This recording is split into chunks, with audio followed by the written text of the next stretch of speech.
You probably don't have a problem playing video games for 3 hours straight.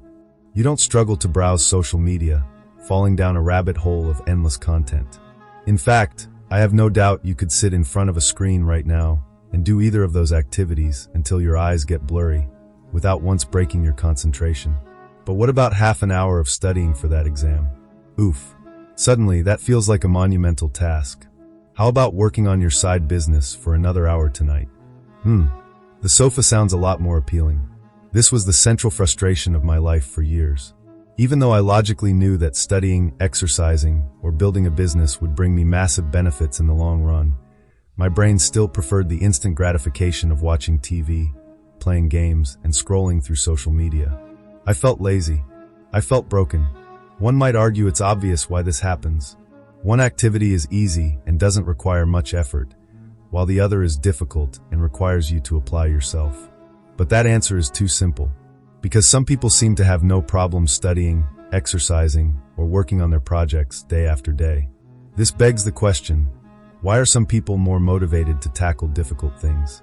And more importantly, is there a way to trick your brain to actually like doing the hard stuff? The answer is yes. And to understand it, we need to talk about a single chemical in your brain, dopamine. What I discovered is that my brain wasn't broken, it was just hijacked. And the solution was a full system reset, a process I now call a dopamine detox.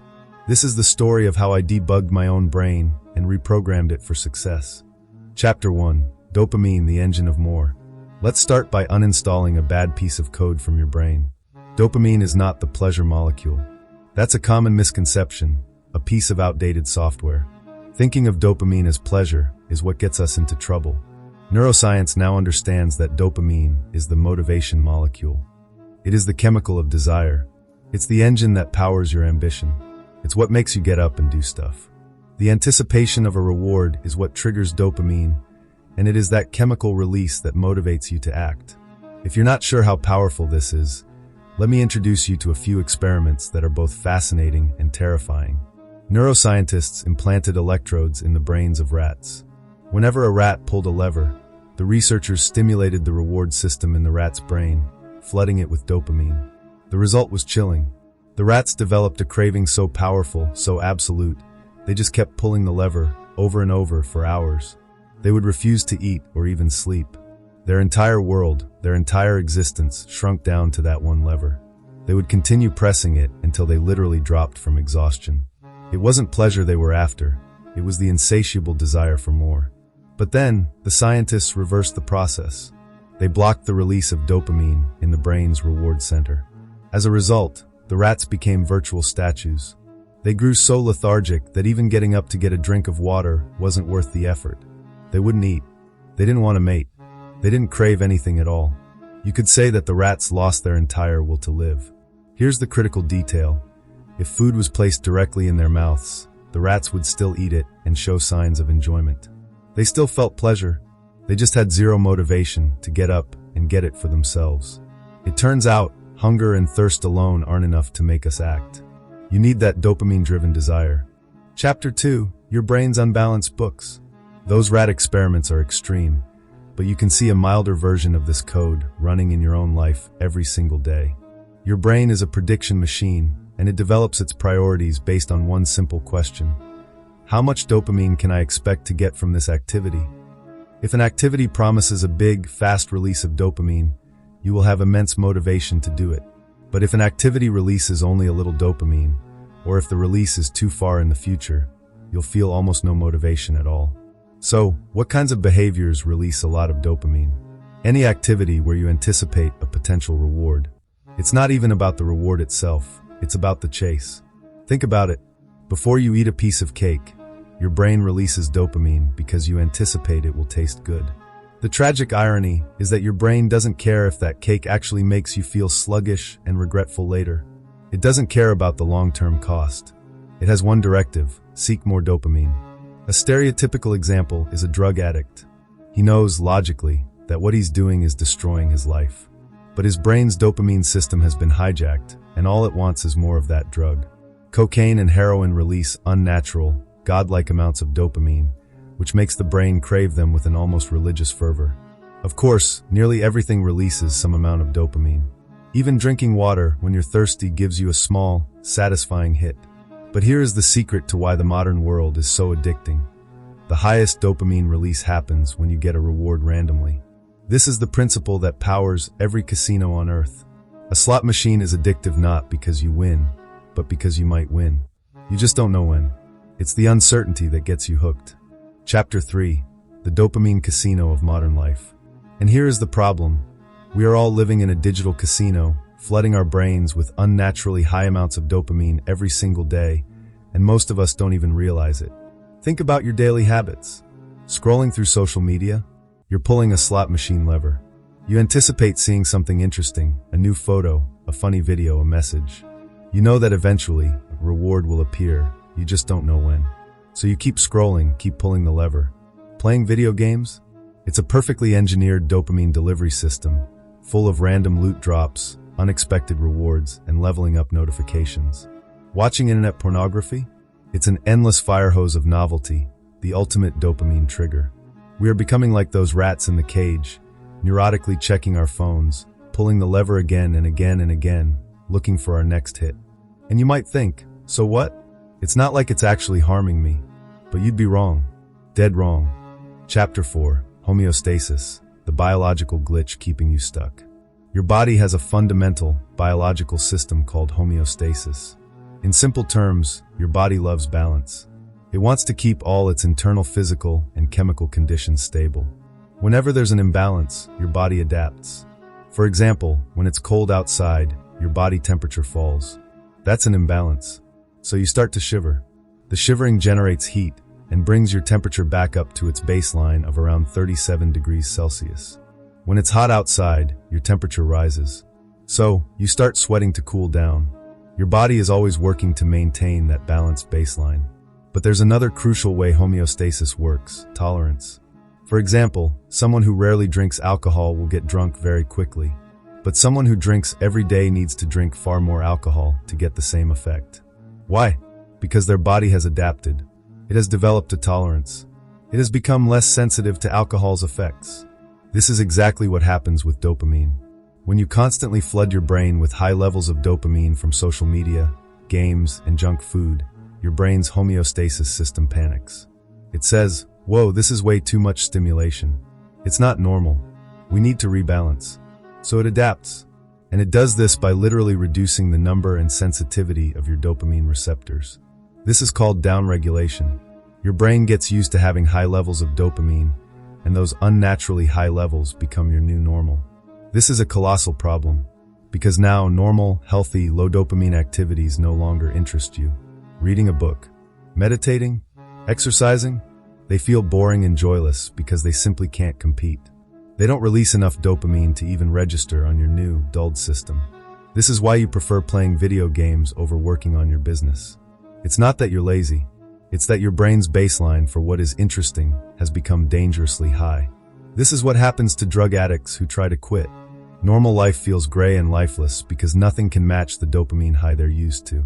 They become like those rats from the experiment, with no motivation to do anything. But it's not just drug addicts. Anyone addicted to video games, social media, or internet porn experiences the exact same neurological dulling. Chapter 5. The Hard Reboot, my dopamine detox protocol. So, is there anything that can be done to fix this? The answer is yes. You need to perform a hard reboot. You need to initiate a dopamine detox. By now, you might have an idea of what this looks like. You're going to set aside a specific period of time to intentionally avoid all of your highly stimulating, high dopamine activities. You're going to stop flooding your brain, and you're going to let your dopamine receptors recover and heal. A quick disclaimer: if you are suffering from a serious drug addiction, I strongly suggest you seek professional help. You may have formed a deep physiological and psychological dependence, and you don't want to experience extreme or dangerous withdrawal symptoms. This protocol is for the behavioral addictions that plague most of us in the modern world. Here's the plan for a radical dopamine detox. For one whole day, from the moment you wake up until the moment you go to sleep, you will have as little fun as possible. You will not use the internet or any technology like your phone or computer. You are not allowed to listen to music. You are not allowed to masturbate. You are not allowed to eat any junk food. Basically, You're going to remove all sources of external pleasure for one entire day. You're going to embrace boredom. And trust me, there will be a lot of boredom. You are, however, allowed to do the following. Go for a walk. Meditate and be alone with your thoughts. Reflect on your life and your goals. Write, not on your computer, but with a physical pen and a piece of paper. This might sound intense, but if you want radical results fast, you need to take radical action. Why does this work? You can think of it this way. Let's say you've been eating every single meal at the best, fanciest restaurant in town. As a result, those gourmet meals have become your new normal. If someone offered you a simple bowl of plain rice, you would probably refuse. It wouldn't taste good to your overstimulated palate. But if you suddenly find yourself stranded on a deserted island, starving, that same bowl of plain rice is the most incredible feast you've ever had. That is what a dopamine detox does. It starves you of the usual fire hose of pleasure, and in doing so, it makes less stimulating activities feel desirable again. It works because you become so bored that boring stuff becomes fun. Chapter 6. A Sustainable System, Moderate Detox, and Reward Scheduling. Now, if a full day of radical boredom seems too daunting, you can perform a smaller, more moderate dopamine detox. Pick one day of the week, say Sunday, and on that day, you will completely refrain from one of your biggest high dopamine behaviors. Whatever that behavior is for you, maybe it's checking your phone constantly, playing video games, or binge watching TV. From now on, every Sunday, that one activity is off limits. You can do other things, but your primary vice is forbidden. You will feel bored. That's the point. Boredom is the feeling of your dopamine receptors healing. Boredom will propel you to do other things that day, things you normally put off.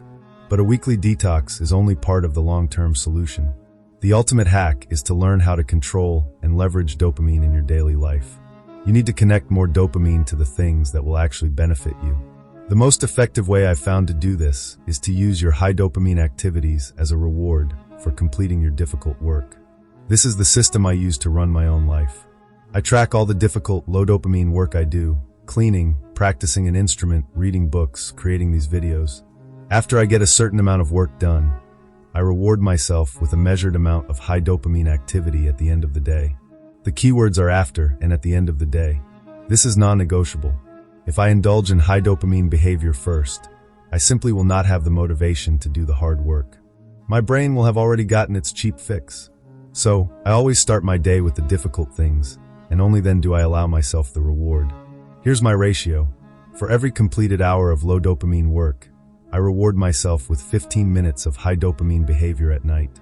So if I get 8 hours of productive work done, I've earned myself roughly 2 hours of guilt-free internet time. You can tweak these ratios to your liking. But I must add one crucial warning. If you are addicted to something that is genuinely damaging to your health, you cannot treat it as a reward. Find a different reward that's not as harmful, but one that you still find worth working for. To conclude this video, I want to say that it is absolutely possible to make doing difficult things feel easy. But you can't do it when your brain is getting fire-hosed with cheap dopamine all day long. When your receptors are dulled, you won't be excited about doing something that doesn't give you that massive hit. That's why a dopamine detox is so powerful. You need to separate yourself from these unnaturally high levels of stimulation, or at least expose yourself to them far less frequently. Only then will normal, everyday low dopamine activities like reading, creating, and thinking become exciting again. We are all dopamine addicts to a certain extent. And that's a good thing, because dopamine is what motivates us to achieve our goals and improve our lives. But it is up to you to decide where you're going to get it from. Are you going to get your dopamine from things that don't benefit you, leaving you perpetually wanting and neurologically broke? Or are you going to get it from the slow, steady, and deeply satisfying work of achieving your long-term goals? The choice is yours.